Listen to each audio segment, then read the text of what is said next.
Hello everyone. Today I'm going to be talking about the Geoffrey Rush defamation lawsuit and specifically how it relates to the ethics of journalism.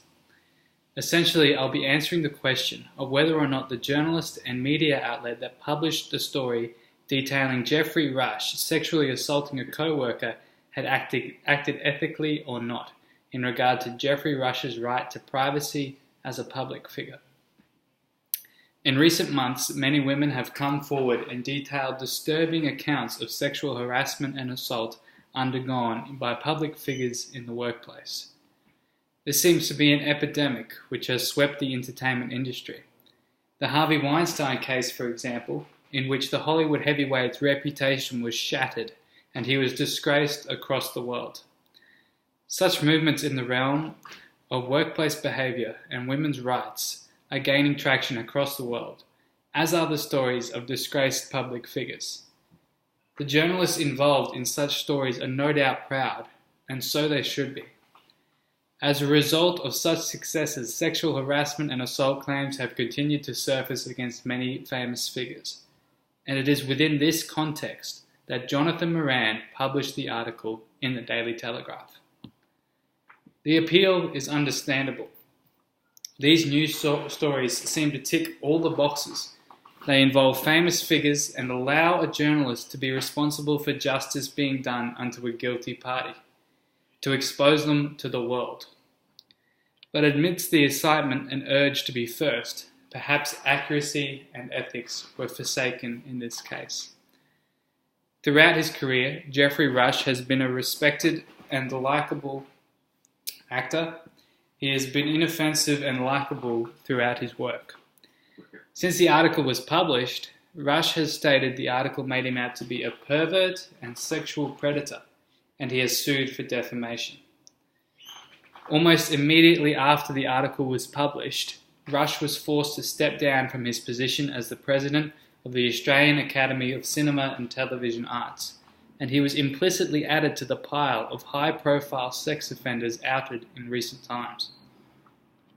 The main issue in all of this is that it has not yet been proven that the allegations actress Erin Norville made are true.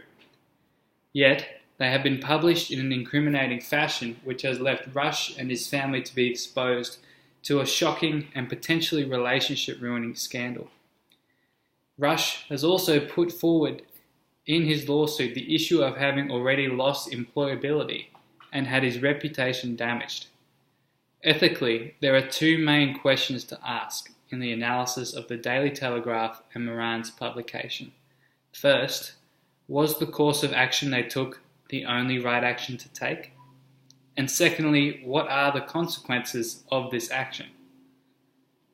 Quite simply, there were in fact multiple courses of action the media outlet and journalists could have taken. Most obviously, they could have not published the story. But I don't think the answer is quite as simple as that. It is important to find a balance between these two options, a compromise. On one hand, we must be very cautious and dutiful in giving a voice to victims in society and encouraging women to speak out. Yet, for now, it is quite simply the word of Erin Norville against Geoffrey Rush, and there seems to be no way to weight one statement over the other at this time, or at the time of publication. It is worth keeping in mind that often in these cases, once one woman finds her voice, many others come out of the woodwork recounting similar experiences, and many other news outlets pick up the story. This has not happened in the case of Geoffrey Rush.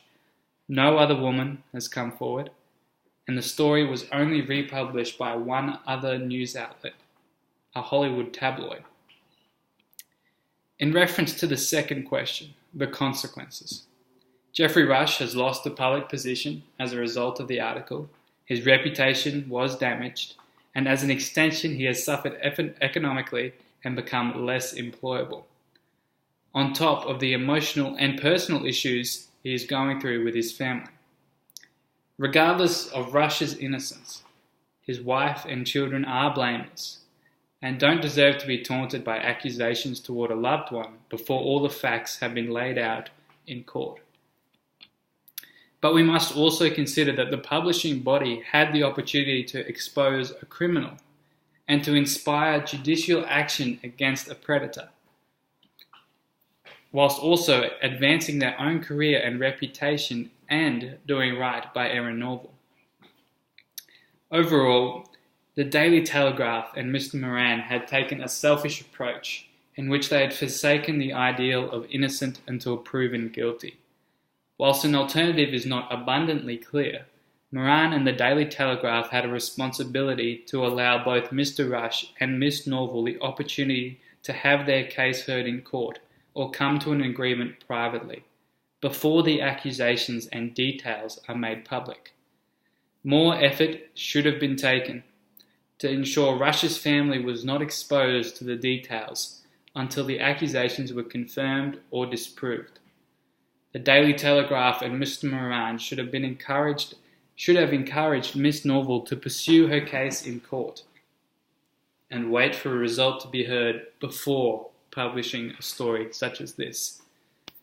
The consequences simply outweigh the need to rashly publish this story. Thank you.